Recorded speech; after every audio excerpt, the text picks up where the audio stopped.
런웨이 위의 꿈. 할머니의 손이 천천히 움직이고 있었습니다. 바늘을 잡으려는데 손가락이 떨려서 실을 꿰 수가 없었어요. 그 순간 며느리가 차갑게 말했습니다.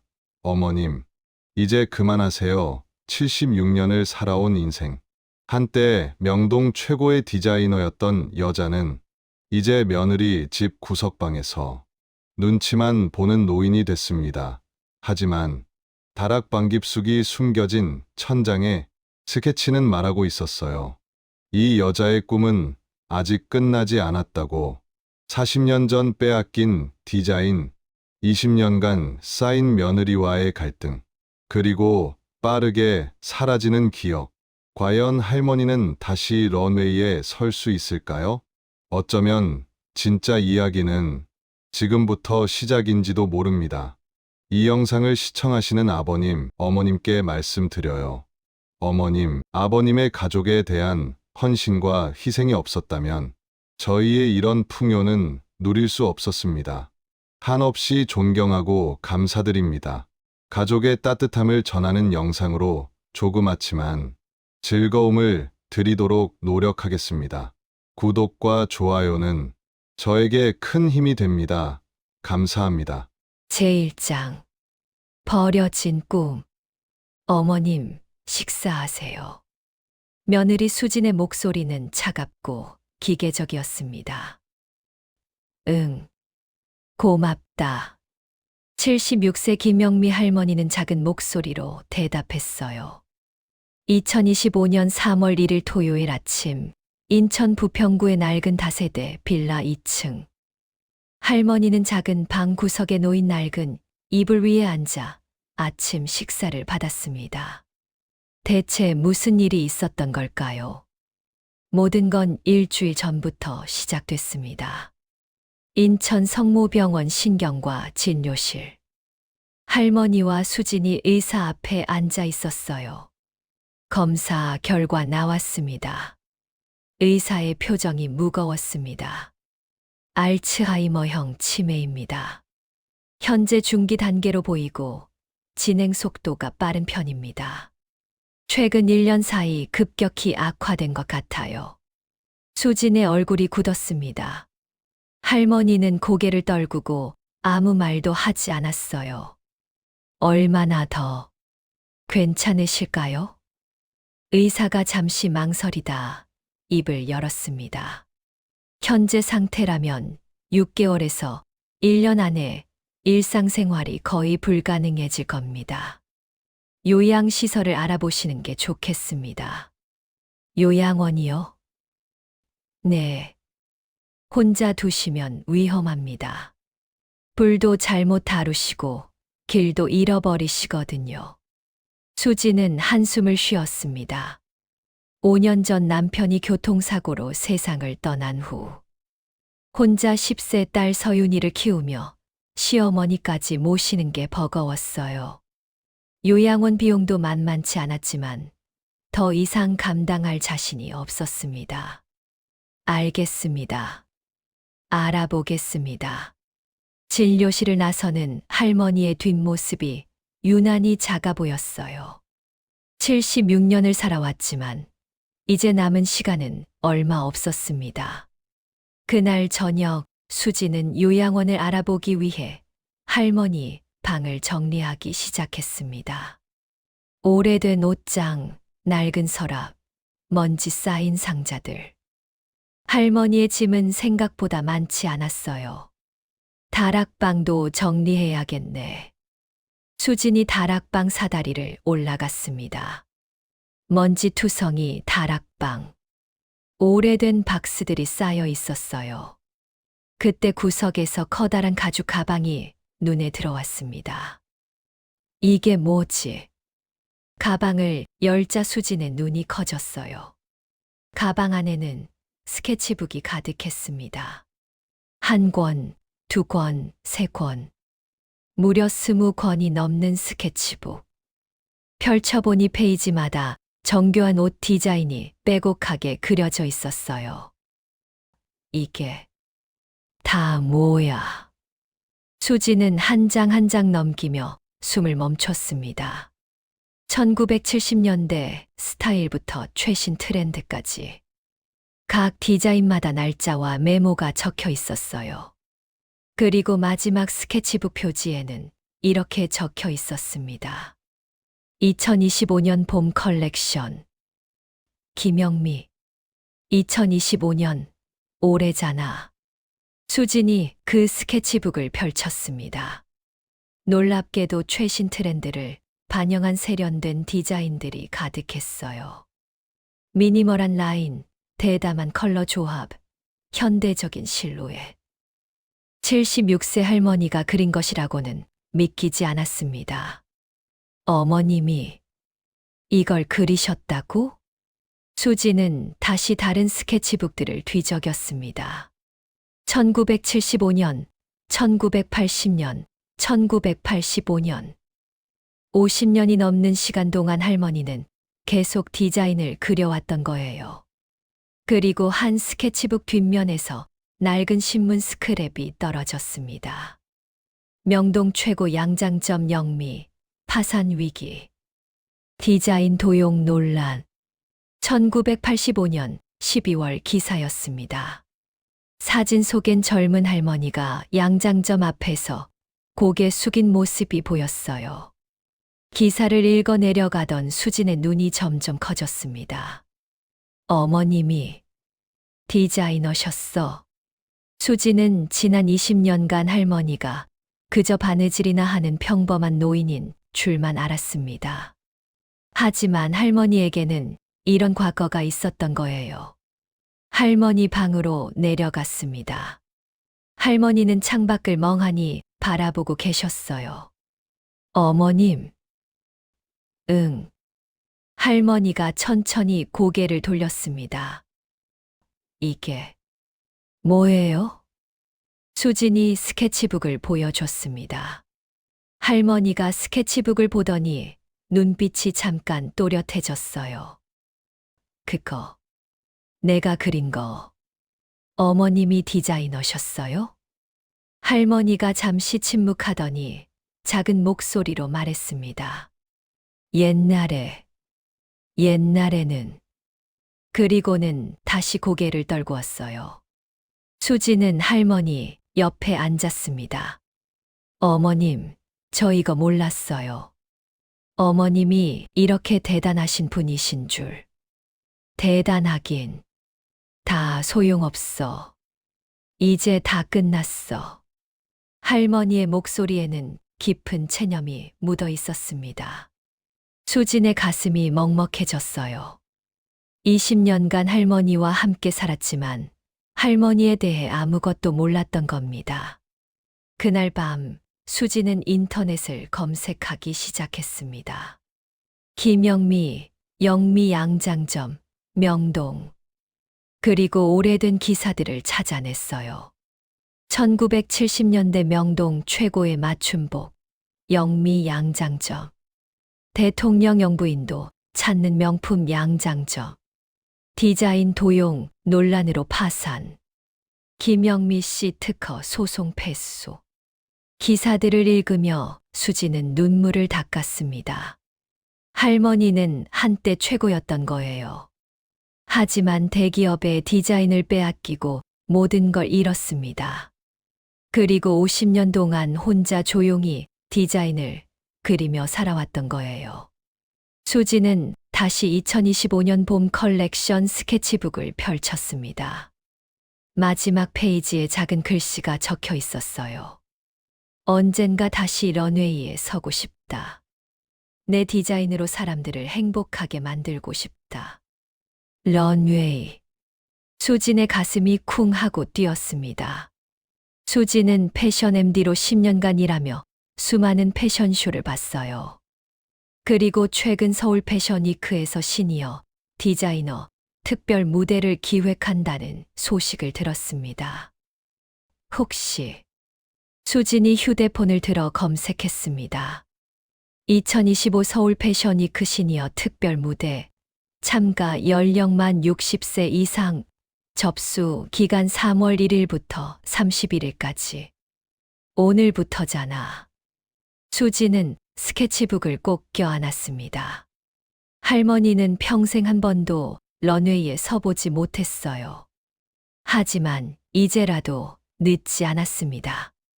6개월. 할머니가 기억을 잃기 전에 마지막으로 할머니의 꿈을 이뤄드릴 수 있다면, 어머님, 제가 도와드릴게요. 런웨이에 서게 해드릴게요. 밤은 깊어가고 있었지만 수진의 눈빛만큼은 그 어느 때보다 또렷했습니다. 제2장 40년 전의 상처. 다음 날 일요일 아침 수진은 일찍 일어나 할머니 방을 찾아갔습니다. 어머님, 아침 드세요. 응. 할머니는 여전히 기운이 없었습니다. 하지만 수진은 어제와 달랐어요.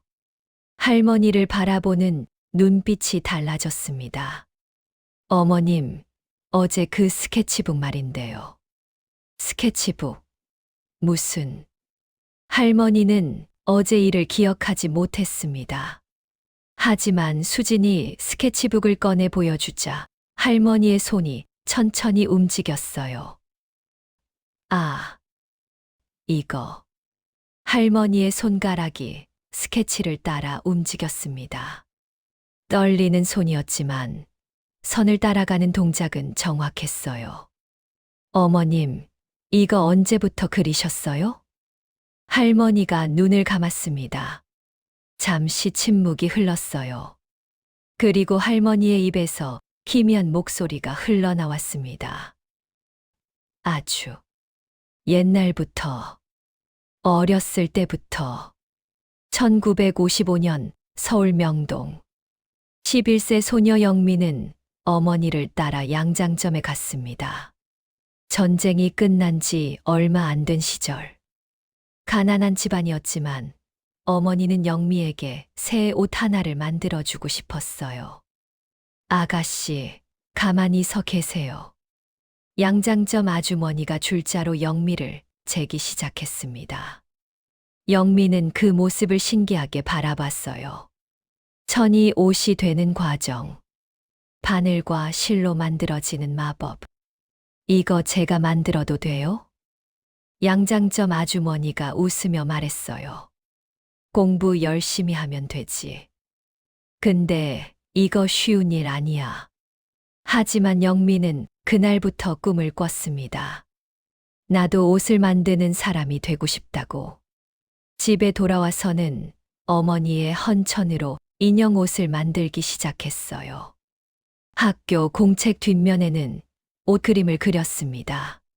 세월이 흘러 영미는 20살이 됐습니다. 1964년 명동의 작은 양장점에 취직했어요. 낮에는 심부름하고 밤에는 재봉틀을 배웠습니다. 영미야, 너 손재주 좋구나.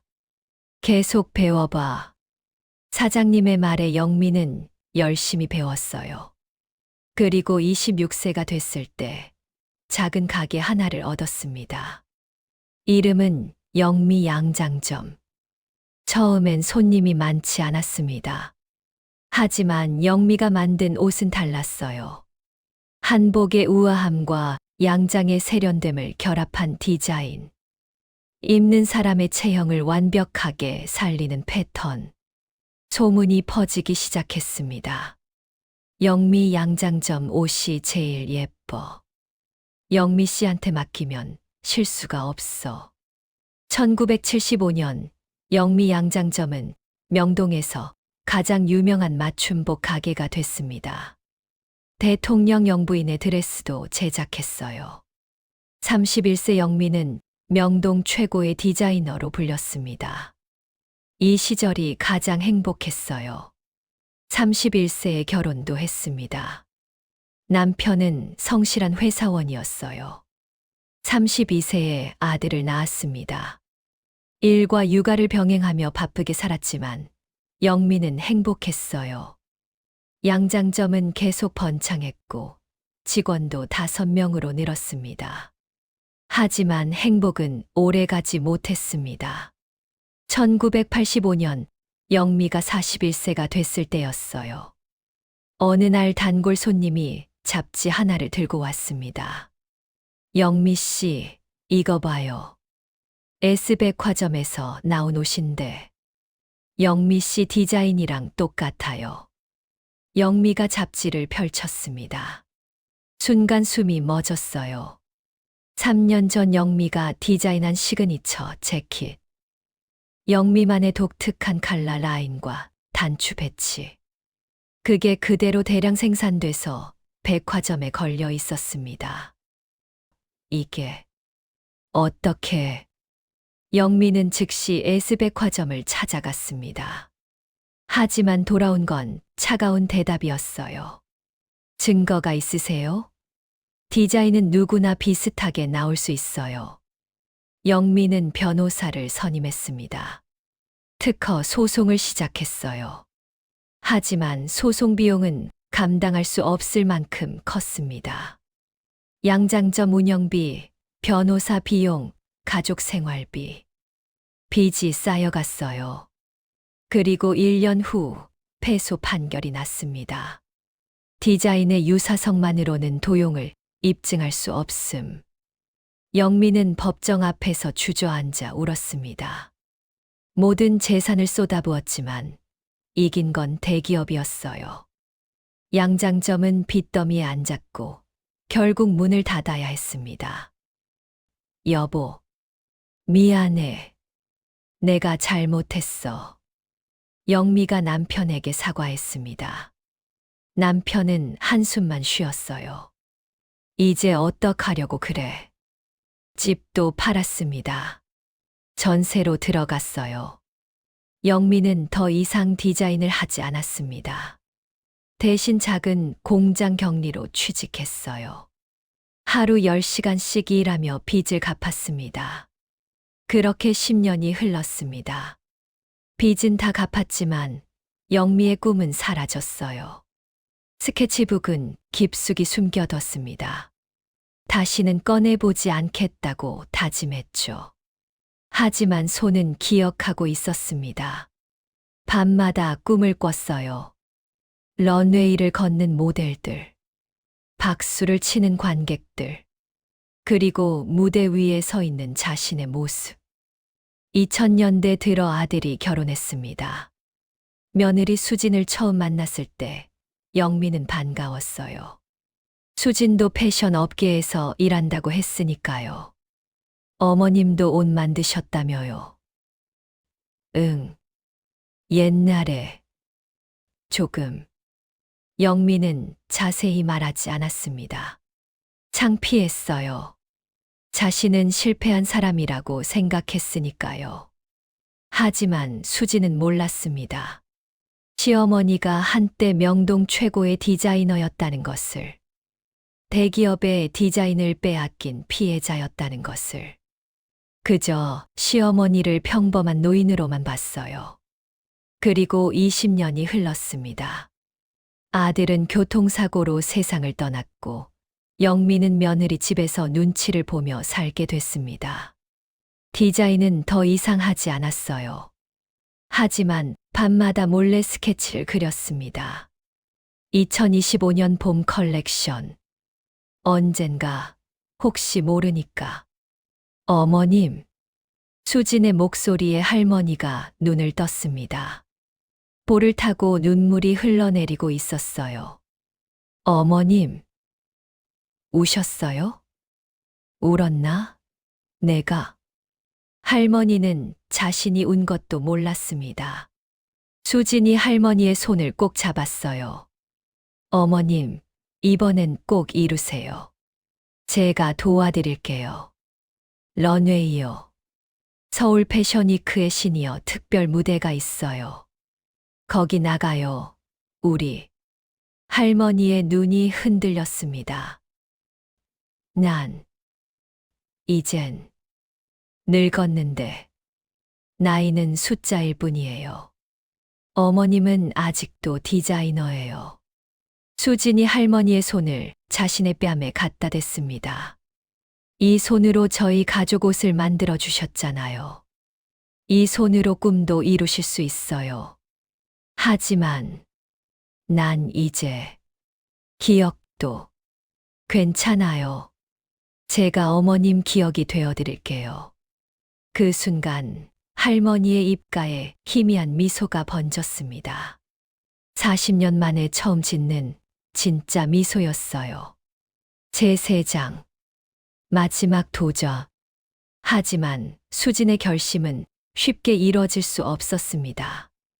다음 날 월요일, 수진은 회사 후배 지혜를 만났어요. 선배, 갑자기 무슨 일이에요? 강지혜는 29세 패션 에디터였습니다. 수진의 대학 후배였죠. 지혜야, 서울 패션위크 시니어 특별 무대 알지?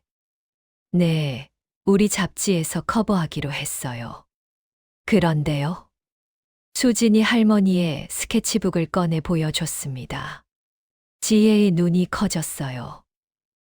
이게 뭐예요? 디자인 진짜 좋은데요. 우리 시어머니가 그리신 거야. 예, 시어머니요. 수진이 할머니의 이야기를 들려줬습니다. 1970년대 명동 최고의 디자이너, 디자인 도용, 파산, 그리고 40년간 숨겨온 꿈. 지혜는 스케치북을 한 장 한 장 넘기며 감탄했어요. 선배, 이거 진짜 대박이에요. 스토리도 완벽하고 디자인도 수준급이에요. 그치? 근데 문제가 있어. 시어머니가 치매세요. 그리고 우리 사이가 좋지 않았어. 수진의 목소리가 떨렸습니다. 지혜가 수진의 손을 잡았어요. 선배, 지금이라도 늦지 않았어요. 제가 패션위크 조직위원회에 연락해 볼게요. 정말 고마워. 그날 저녁, 수진은 인천으로 돌아왔습니다. 할머니는 거실에서 멍하니 TV를 보고 계셨어요. 어머님, 좋은 소식이 있어요. 좋은 소식. 네. 패션쇼에 나가실 수 있어요. 6월에 서울 패션위크가 있는데 시니어 특별 무대래요. 할머니가 고개를 저었습니다. 안 돼. 난 못해. 왜요? 어머님 디자인 정말 좋은데요. 나 같은 사람은 안 돼. 할머니의 목소리에 깊은 두려움이 묻어 있었습니다. 40년 전 상처가 아직도 아픈 거예요. 수지는 할머니 앞에 무릎을 꿇고 앉았습니다. 어머님, 저 솔직히 말씀드릴게요. 저 그동안 어머님한테 잘못했어요. 수진의 눈에서 눈물이 흘렀습니다. 남편 잃고 혼자 애 키우느라 너무 힘들었어요. 그래서 어머님한테 차갑게 대했어요. 미안해요. 할머니가 수진을 바라봤습니다. 아니야. 내 잘못이 아니야. 내가 짐이 됐지. 아니에요. 어머님은 짐이 아니에요. 수진이 소리쳤습니다. 어머님은 대단한 분이세요. 제가 몰랐어요. 제가 어머님을 제대로 보지 못했어요. 두 사람은 한참을 울었습니다. 20년 만에 처음으로 마음을 나눴어요. 그리고 할머니가 작은 목소리로 말했습니다. 난 무서워. 또 실패할까 봐. 괜찮아요. 이번엔 제가 있어요. 우리 함께 해요. 할머니가 천천히 고개를 끄덕였습니다. 수진이 할머니를 꼭 안았어요. 사흘 후 지혜에게서 연락이 왔습니다. 선배, 됐어요. 패션위크 측에서 특별 초청하고 싶대요. 정말? 네. 조직위원장님이 스케치 보시고 감동하셨대요. 근데 한 가지 조건이 있어요. 뭔데? 최소 5벌은 실제로 만들어서 런웨이에 올려야 한대요. 수진의 얼굴이 굳었습니다. 5벌. 할머니와 함께 만들어야 하는데 할머니는 치매로 바늘도 제대로 못 잡으세요. 할 수 있어요. 제가 도와드릴게요. 그날부터 수진과 할머니는 매일 밤 옷을 만들기 시작했습니다. 동네 양품점에서 천을 사고 좁은 거실 한쪽에 재봉틀을 놓았어요. 어머님, 이 디자인부터 만들어 볼까요? 응. 근데 이게 뭐였더라? 할머니는 자신이 그린 디자인조차 기억하지 못했습니다. 하지만 수진이 천을 들고 할머니 손에 쥐어주자 신기한 일이 일어났어요. 할머니의 손이 천천히 움직이기 시작했습니다. 가위를 들고 패턴을 그리고 천을 자르고 머리는 잊어도 손은 기억하고 있었어요. 어머님 손이 기억하고 있어요. 정말 손이? 네, 계속 해보세요. 하지만 문제는 또 있었습니다. 며칠 후 10세 딸 서윤이가 불만을 터뜨렸어요. 엄마, 요즘 할머니한테만 신경 쓰잖아. 나는, 서윤아, 나도 외로워. 엄마는 맨날 회사 가고 집에 와서도 할머니랑만 있어. 수진의 가슴이 아팠습니다. 딸에게도 미안하고 할머니에게도 미안했어요. 그때 할머니가 조용히 말했습니다. 서윤아, 할머니가 미안해. 할머니 때문에 내 엄마가 바쁘지. 서윤이가 고개를 돌렸습니다. 할머니가 계속 말했어요. 할머니가 옷 하나 만들어줄까? 내가 좋아하는 거. 서윤이의 눈이 반짝였습니다. 정말요? 핑크색 원피스요? 그래. 할머니가 예쁘게 만들어줄게. 그날부터 할머니는 서윤이의 원피스도 함께 만들기 시작했어요. 서윤이는 매일 할머니 옆에 앉아 구경했습니다. 할머니, 이거 어떻게 만들어요? 이건 말이야. 이렇게 접어서 이렇게 꿰매는 거야. 할머니가 서윤이에게 하나하나 가르쳐 줬습니다. 서윤이의 얼굴에 환한 미소가 번졌어요. 2주가 지났을 때 첫 번째 옷이 완성됐습니다. 미니멀한 재킷. 할머니의 시그니처 디자인이었어요. 와, 진짜 예쁘다. 수진이 감탄했습니다. 40년 전 그 디자인이 지금 봐도 전혀 촌스럽지 않았어요. 오히려 세련되고 현대적이었습니다. 어머님, 대단하세요. 할머니가 희미하게 웃었습니다. 하지만 그날 밤 문제가 생겼어요. 할머니가 갑자기 혼란스러워하며 소리쳤습니다. 여기가 어디야? 넌 누구야? 어머님, 저예요. 수진이에요. 모르겠어. 무서워. 할머니가 방 안을 헤매기 시작했습니다.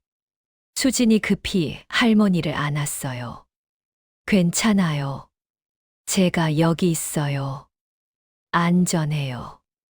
한참 후에야 할머니가 진정했습니다. 수진은 떨리는 손으로 할머니를 침대에 눕혔어요. 치매가 생각보다 빠르게 진행되고 있었습니다. 다음 날 수진은 지혜를 만났습니다. 지혜야, 시어머니 상태가 안 좋아. 이러다 패션쇼까지 버틸 수 있을까? 선배 포기하면 안 돼요.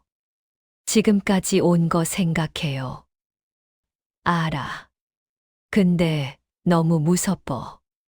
시어머니가 쓰러지시면 어떡하지? 지혜가 수진의 손을 꼭 잡았습니다. 선배 시어머니는 평생 이 기회를 기다리셨어요. 우리가 포기하면 안 돼요.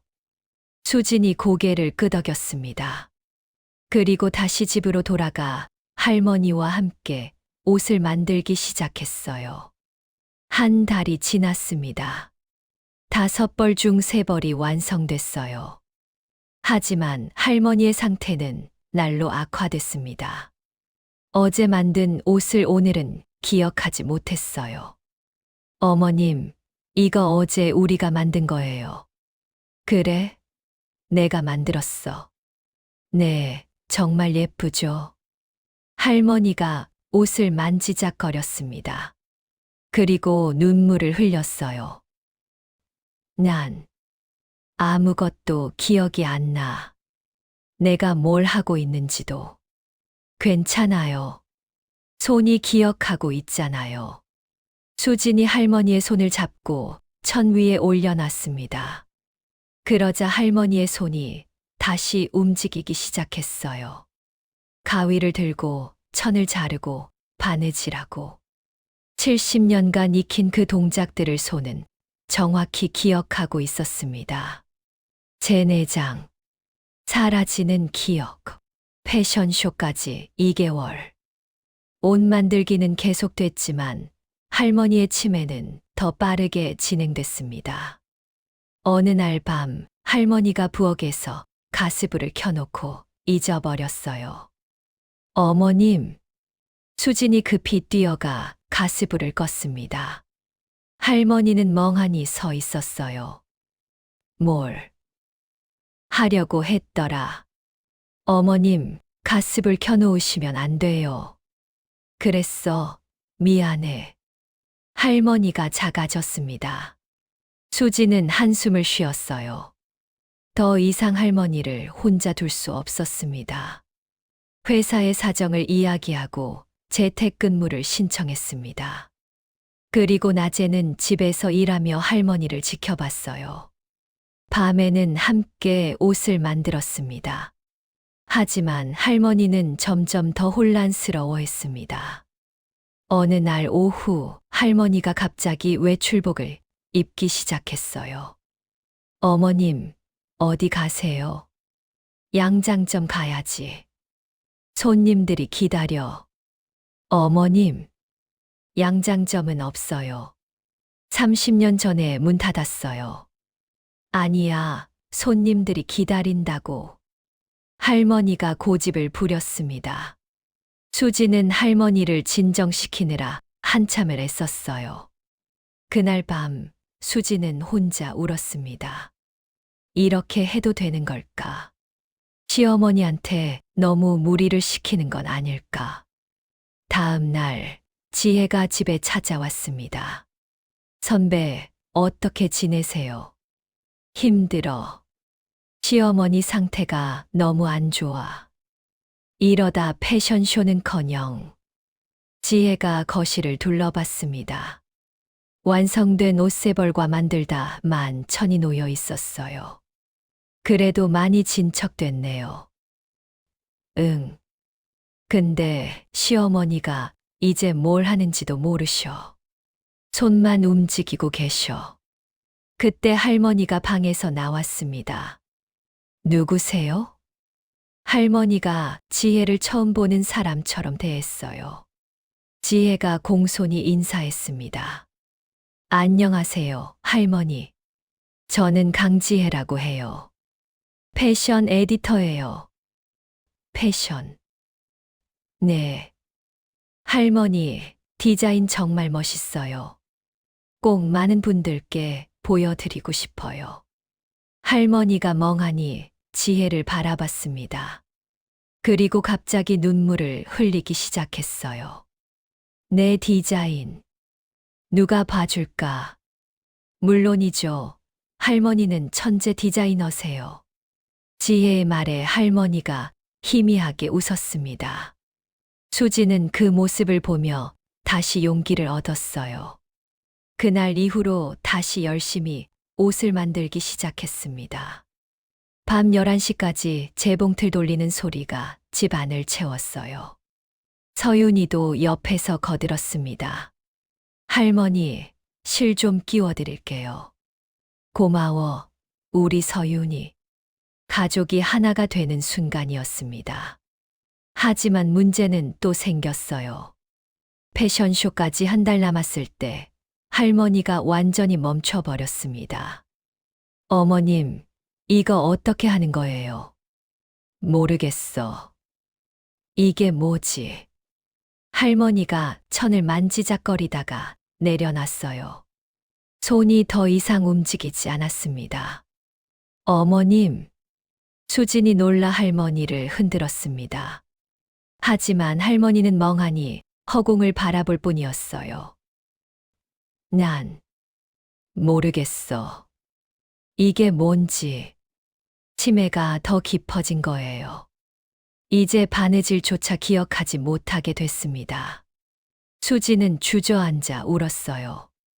어떻게, 이제 어떡하지? 그때 서윤이가 다가왔습니다. 엄마, 우리가 만들면 돼. 뭐라고? 할머니가 못하시면 우리가 만들면 돼. 할머니, 디자인대로. 수진이 딸을 보며 눈물을 닦았습니다. 그리고 고개를 끄덕였어요. 그래. 우리가 만들자. 그날부터 수진이 할머니 대신 옷을 만들기 시작했습니다. 할머니는 옆에 앉아 지켜봤어요. 가끔 손을 뻗어 천을 만지작거렸지만 더 이상 바느질은 하지 못했습니다. 어머님, 이렇게 하는 거 맞죠? 응. 그래. 잘하고 있어. 할머니의 목소리는 점점 작아졌습니다. 수지는 밤새 재봉틀을 돌렸어요. 5벌 중 4벌째를 만들고 있었습니다. 일주일 후 4벌이 완성됐습니다. 하지만 마지막 5번째 옷이 문제였어요. 할머니의 시그니처 웨딩드레스. 가장 복잡하고 어려운 디자인이었습니다. 어머님, 이거 어떻게 만드는 거예요? 알려주세요. 웨딩드레스. 할머니가 디자인을 보더니 눈물을 흘렸습니다. 이건 내가 입고 싶었던 거야. 내 결혼식 때. 어머님도 웨딩드레스 못 입으셨어요? 응. 그때는 돈이 없어서 그냥 한복 입었어. 근데 난 이런 드레스를 입고 싶었어. 할머니가 디자인을 쓰다듬었습니다. 수진의 가슴이 아팠어요. 어머님, 제가 꼭 만들어 드릴게요. 그리고 어머님이 입으세요. 패션쇼에서. 정말. 네. 어머님이 제일 먼저 입으셔야죠. 할머니가 희미하게 웃었습니다. 그날 밤, 수지는 밤을 새워 웨딩드레스를 만들기 시작했어요. 제5장. 쓰러진 할머니. 패션쇼 2주 전. 드디어 5벌이 모두 완성됐습니다. 수진이 완성된 옷들을 할머니에게 보여줬어요. 어머님, 다 만들었어요. 와, 예쁘다. 할머니가 옷들을 하나하나 쓰다듬었습니다. 눈물이 흘렀어요. 이게 내 디자인이야? 네, 어머님 디자인이에요. 정말 아름다워요. 할머니는 한참을 옷들을 바라봤습니다. 그리고 갑자기 가슴을 움켜쥐었어요. 아, 아파. 어머님, 수진이 소리쳤습니다. 할머니가 바닥에 쓰러졌어요. 119, 빨리. 서윤이가 급히 전화를 걸었습니다. 구급차가 왔고 할머니는 응급실로 실려갔어요. 수지는 구급차 안에서 할머니의 손을 꼭 잡았습니다. 어머님, 괜찮아요. 곧 병원 도착해요. 여기가 어디야? 병원 가는 거예요. 조금만 참으세요. 병원에 도착했습니다. 의사가 심각한 표정으로 나왔어요. 과로와 스트레스입니다. 76세 고령에 치매까지 있으신 분이 무리하시면 안 돼요. 당분간 안정이 필요합니다. 의사 선생님, 그런데 2주 후에 패션쇼가 있어서. 패션쇼요? 의사가 어이없다는 표정을 지었습니다. 환자분 상태로는 집 밖에 나가시는 것도 위험합니다. 패션쇼는 무슨 패션쇼예요. 하지만 더 무리하시면 생명이 위험할 수 있습니다. 의사의 단호한 말에 수지는 고개를 떨구었습니다. 병실로 들어가자 할머니는 산소호흡기를 끼고 누워 있었어요. 어머님. 수진이 할머니 손을 잡았습니다. 할머니가 힘없이 눈을 떴어요. 수진아. 네, 어머님. 패션쇼. 못 가는 거지. 할머니의 목소리에 체념이 묻어 있었습니다. 수지는 울음을 참으며 고개를 끄덕였어요. 죄송해요, 어머님.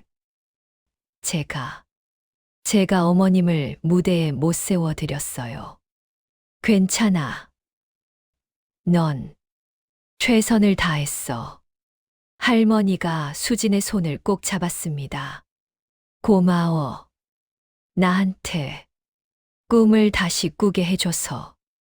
어머님. 수지는 참았던 눈물을 쏟아냈습니다. 그날 밤 수지는 병원 옥상에 올라가 밤하늘을 올려다봤어요. 왜 이렇게 잔인한 거예요? 수진의 목소리가 밤하늘에 흩어졌습니다. 할머니는 평생 한 번도 꿈을 이뤄보지 못했어요. 40년 전에 빼앗기고 지금 다시 도전했지만 또 무너졌습니다. 이게 끝인가요? 수진이 주저앉아 울었습니다. 그때 누군가 옥상 문을 열고 올라왔어요. 지혜였습니다. 선배, 지혜야. 지혜가 수진 옆에 앉았습니다. 포기하면 안 돼요. 하지만 의사 선생님이 시어머니 상태가. 수진의 목소리가 떨렸어요. 지혜가 수진의 손을 잡았습니다. 선배, 제가 알아봤어요. 패션쇼 조직위원회의 사정을 설명했더니 특별 배려가 가능하대요. 무슨 병원 근처 작은 공간에서 프라이빗 쇼를 열어주신대요. 관객은 적지만 할머니만을 위한 무대예요. 정말? 네. 패션위크 마지막 날 저녁이에요. 할머니를 휠체어에 모시고 가면 돼요. 수진의 눈에 희망이 번졌습니다. 정말 그럴 수 있을까요? 할 수 있어요. 우리가 할머니를 포기하면 안 되죠. 할머니는 70년을 기다리셨어요. 지혜의 말에 수지는 고개를 끄덕였습니다. 다음 날 아침 수지는 의사를 찾아갔어요. 선생님, 단 1시간만이라도 어머님을 밖에 모시고 나갈 수 있을까요? 1시간요? 네. 패션쇼장이 병원에서 가까워요. 왕복 1시간이면 돼요. 의사가 고민하더니 고개를 끄덕였습니다. 조건이 있습니다. 앰뷸런스를 대기시키고 간호사가 동행해야 해요. 그리고 환자분 컨디션이 조금이라도 안 좋으면 즉시 중단하는 거예요. 네, 그렇게 할게요. 수진이 병실로 뛰어갔습니다. 할머니는 여전히 누워 계셨지만 수진의 목소리를 듣고 눈을 떴어요. 어머님, 패션쇼 갈 수 있어요. 패션쇼. 네, 어머님을 무대에 세워드릴 수 있어요. 할머니의 눈에 희미한 빛이 돌았습니다. 그리고 입가에 작은 미소가 번졌어요. 정말. 네, 정말이에요. 우리 꼭 가요, 어머님. 하지만 그날 저녁 예상치 못한 사람이 병실을 찾아왔습니다. 50대 후반의 남성. 정장을 입고 있었어요. 실례합니다. 김영미 어르신 계신가요? 누구세요? 남성이 명함을 건넸습니다. S그룹 박민호 회장.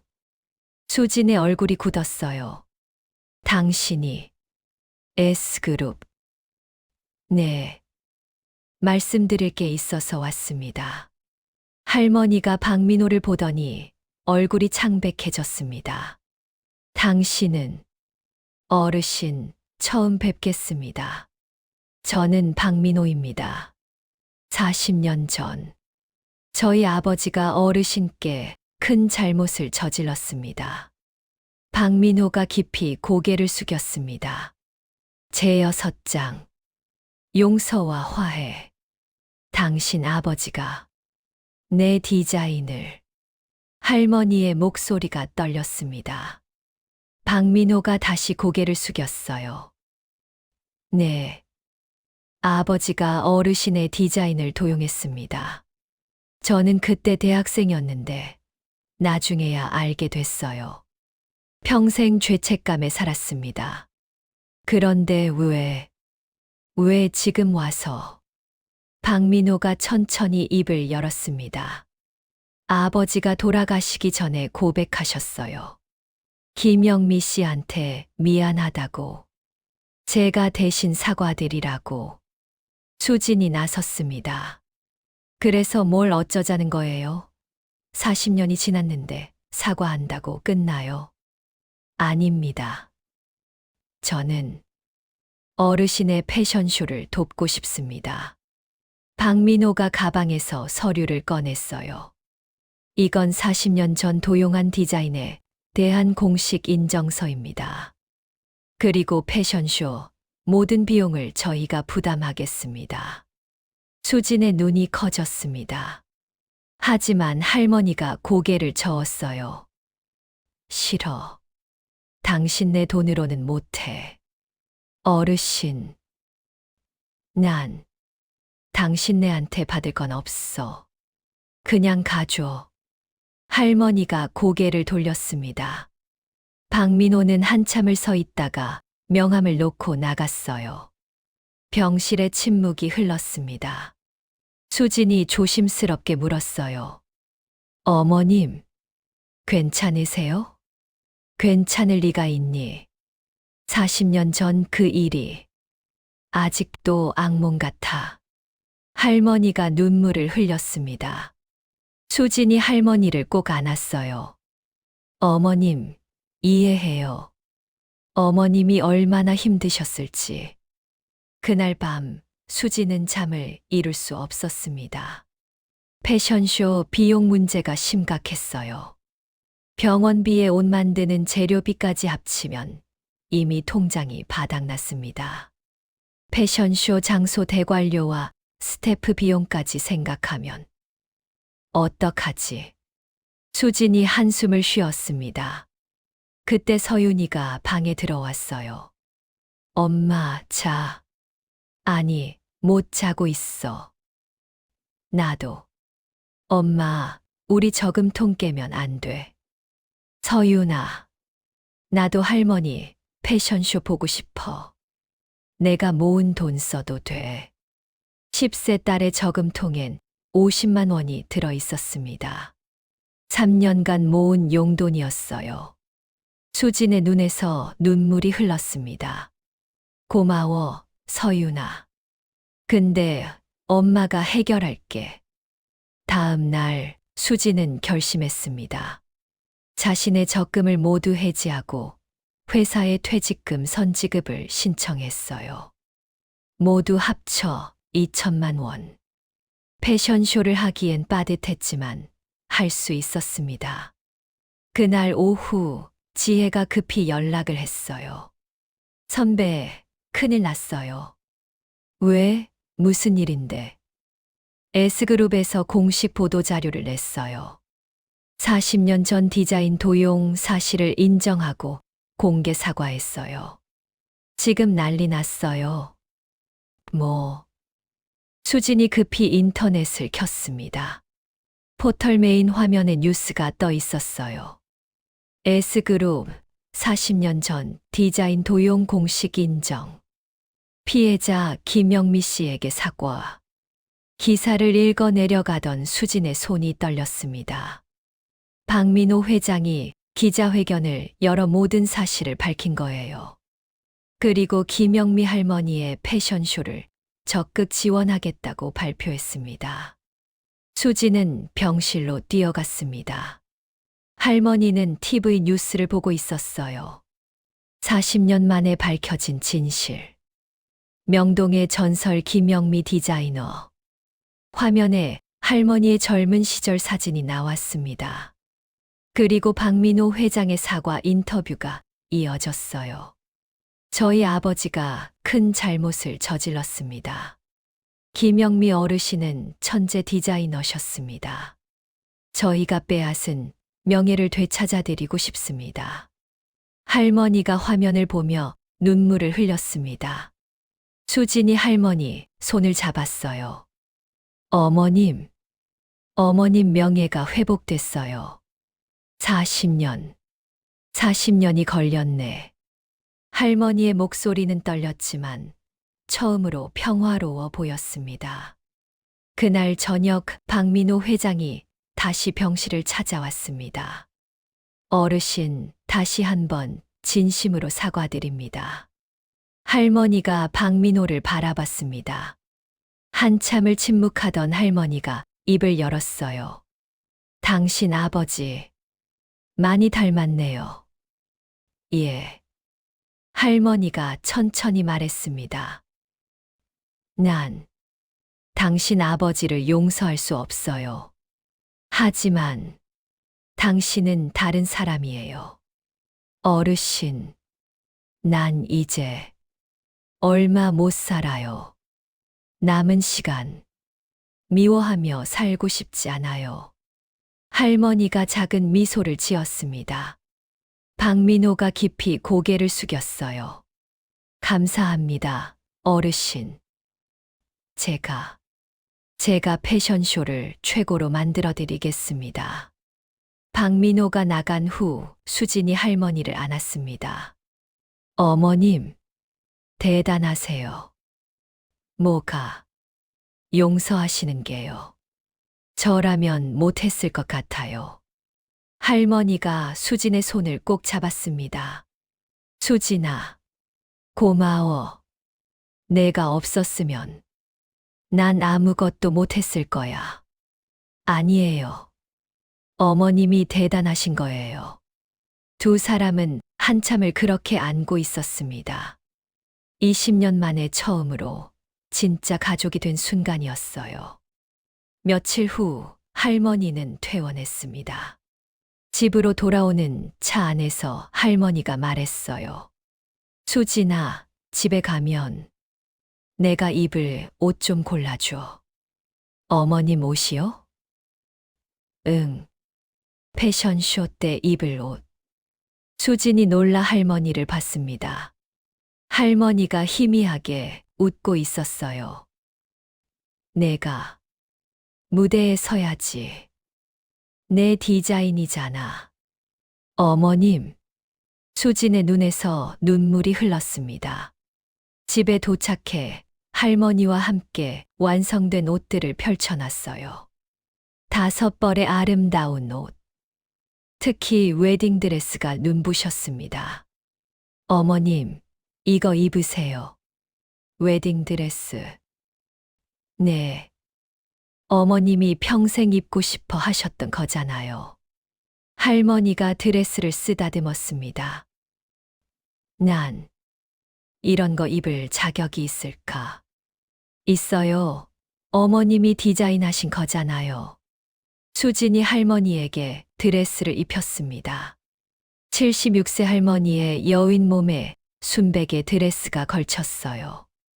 거울 앞에 선 할머니를 보며 수진이 숨을 멈췄습니다. 어머님, 정말 아름다우세요. 할머니가 거울을 보며 눈물을 흘렸습니다. 나 이렇게 예뻤구나. 그날 밤 수진은 할머니와 함께 패션쇼 준비를 마무리했습니다. 이틀 후면 드디어 런웨이였어요. 제7장 런웨이 위의 기적. 2025년 6월 20일 금요일.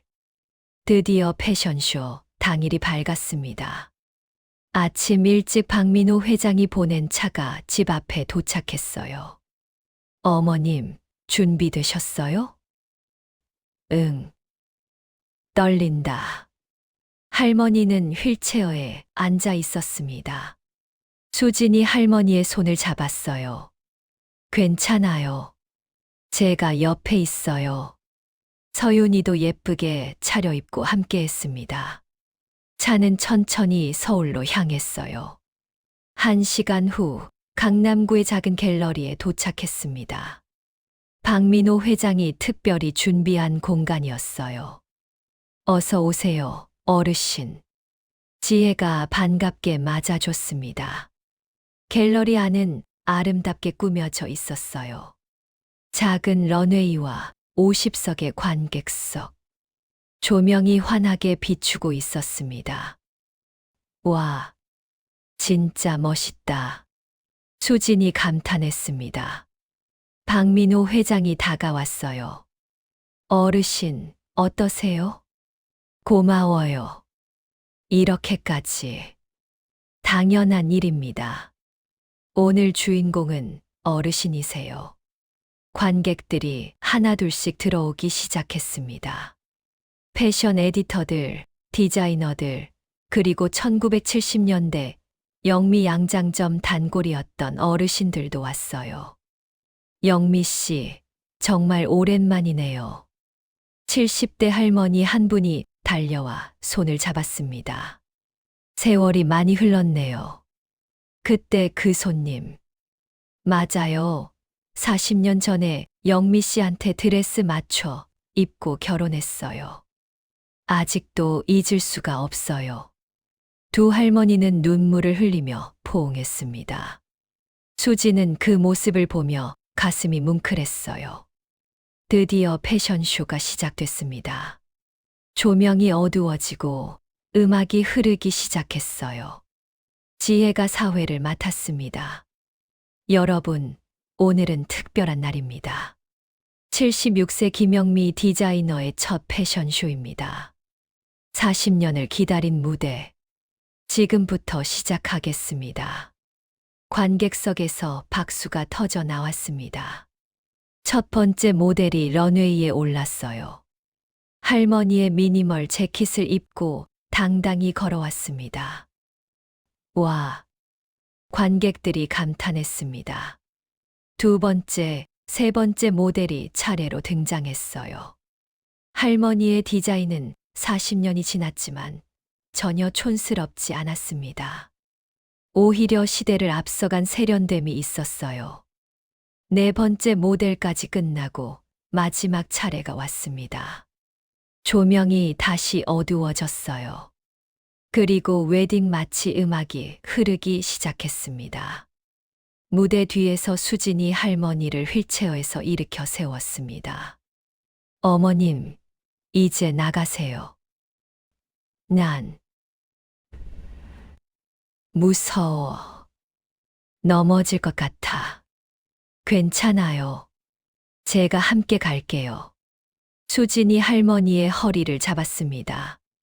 두 사람은 천천히 무대로 걸어갔어요. 조명이 켜지는 순간 관객들이 숨을 멈췄습니다. 순백의 웨딩드레스를 입은 할머니. 그 옆에서 할머니를 부축하는 며느리. 두 사람은 천천히 하지만 당당하게 런웨이를 걸었습니다. 관객석에서 조용한 흐느낌이 들려왔어요. 어떤 이는 손수건으로 눈물을 닦았고 어떤 이는 그저 감동에 겨워 바라봤습니다. 할머니와 수진이 런웨이 끝까지 갔습니다. 할머니가 관객들을 바라봤어요. 흐릿한 시야. 하지만 박수 소리만큼은 또렷하게 들렸습니다. 할머니가 입을 열었습니다. 감사합니다. 70년을 기다렸어요. 할머니의 목소리는 떨렸지만 마이크를 통해 갤러리 전체에 울려 퍼졌습니다. 저는 평생 디자이너가 되고 싶었어요. 하지만 이루지 못했죠. 40년 전에 모든 걸 빼앗겼어요. 관객들이 숙연해졌습니다. 할머니가 계속 말했어요. 하지만 오늘 이렇게 무대에 섰어요. 제 며느리 덕분에. 할머니가 수진을 바라봤습니다. 고마워, 수진아. 내가 내 꿈을 이뤄줬어. 수진도 눈물을 흘리며 할머니를 안았습니다. 관객석에서 기립박수가 터져 나왔어요. 모두 일어나 박수를 쳤습니다. 박민호 회장도 눈물을 닦으며 박수를 쳤어요. 40년 전 잘못을 조금이나마 속죄한 것 같았습니다. 서윤이가 무대로 뛰어 올라왔습니다. 할머니, 저도 같이 있을게요. 서윤이가 할머니를 안았어요. 할머니, 며느리, 손녀. 세 여자가 무대 위에서 꼭 껴안았습니다. 박수는 계속 이어졌습니다. 5분이 지나도 10분이 지나도 박수는 멈추지 않았어요. 그날 무대는 누구의 것도 아닌 김영미 할머니의 것이었습니다. 패션쇼가 끝나고 많은 사람들이 할머니에게 다가왔습니다. 영미 씨, 정말 멋있었어요. 디자인이 정말 훌륭합니다. 할머니는 한 사람 한 사람과 악수하며 고개를 숙였어요. 하지만 갑자기 할머니의 몸이 휘청거렸습니다. 어머님, 수진이 급히 할머니를 잡았습니다. 할머니가 쓰러지려는 순간이었어요. 대기하던 의료진이 급히 달려왔습니다. 어르신, 괜찮으세요? 괜찮아. 난 괜찮아. 할머니가 희미하게 웃었습니다. 난 해냈어. 드디어. 그리고 할머니는 수진의 품에 안긴 채 조용히 눈을 감았습니다. 제8장. 영원한 디자인. 할머니는 그날 밤 병원으로 옮겨졌습니다. 다행히 큰 문제는 없었지만 의사는 더 이상 무리하면 안 된다고 경고했어요. 완전히 탈진이에요. 이제 요양이 필요합니다. 수지는 고개를 끄덕였습니다. 할머니는 재활센터에 입원했어요. 작은 방이었지만 창가에서 햇살이 들어왔습니다. 일주일 후 수진과 서윤이가 병실을 찾았습니다. 할머니는 침대에 누워 창밖을 바라보고 계셨어요. 어머님, 저희 왔어요. 누구? 할머니는 수진과 서윤이를 기억하지 못했습니다. 치매가 더 깊어진 거예요. 수진의 가슴이 아팠지만 예상했던 일이었습니다. 저희는 가족이에요. 어머님, 가족. 그래. 할머니가 희미하게 웃었습니다. 수진이 태블릿을 꺼내 패션쇼 영상을 보여줬어요. 어머님, 이거 보세요. 어머님이 무대에 서신 거예요. 화면 속에서 할머니가 웨딩드레스를 입고 런웨이를 걷고 있었습니다. 할머니가 화면을 멍하니 바라봤어요. 이 사람이 네, 어머님이에요. 정말 아름다우시죠? 그랬구나. 난 무대에 섰구나. 할머니가 눈물을 흘렸습니다. 기억은 못해도 뭔가 따뜻한 감정이 남아있는 것 같았어요. 한 달이 지났습니다. 수지는 회사에 복직했지만 주말마다 할머니를 찾아갔어요. 그리고 놀라운 일이 일어났습니다. 어느 날 지혜가 급히 연락을 했어요. 선배, 큰일 났어요. 또 무슨 일이야? 백화점에서 연락 왔어요. 할머니 옷을 팔고 싶대요. 뭐? 수진이 믿을 수 없다는 표정을 지었습니다. 지혜가 설명했어요. 패션쇼 영상이 SNS에서 난리 났어요. 조회수가 500만이 넘었어요. 다들 할머니 디자인을 사고 싶어 해요. 정말 네. 그리고 선배, S백화점에서 팝업 스토어를 열자고 제안했어요. 이름은 영미수진으로요. 영미수진. 수진이 그 이름을 되뇌었습니다. 할머니와 며느리의 이름을 합친 브랜드. 가슴이 뭉클했어요. 좋아. 하자. 그날부터 수지는 할머니의 디자인으로 옷을 제작하기 시작했습니다. 할머니의 스케치 천장이 모두 자료가 됐어요. 그리고 3개월 후 서울 명동 S백화점에 영미수진 팝업 스토어가 오픈했습니다. 오픈 첫날 수지는 휠체어에 할머니를 모시고 매장을 찾았어요. 작지만 아름다운 매장. 할머니의 옷들이 걸려 있었습니다. 어머님, 여기가 우리 매장이에요. 우리 매장. 네. 어머님과 제 이름으로 만든 브랜드예요. 할머니가 옷들을 바라봤습니다. 손을 뻗어 천을 만지작거렸어요. 예쁘다. 누가 만들었어? 어머님이 디자인하신 거예요. 그랬구나. 손님들이 하나둘씩 들어오기 시작했습니다. 30대 여성이 재킷을 입어보더니 감탄했어요. 디자인 정말 좋네요. 이거 사갈게요. 감사합니다. 수진이 밝게 웃으며 포장했습니다. 그날 하루에만 20벌이 팔렸어요. 일주일 후 팝업 스토어는 대성공이었습니다. 매일 매진 사례가 이어졌어요. SNS에서는 영미수진 옷을 입은 인증샷이 쏟아졌습니다. 한 달 후 정식 브랜드로 등록됐습니다. 수지는 회사를 그만두고 전업 디자이너가 됐어요.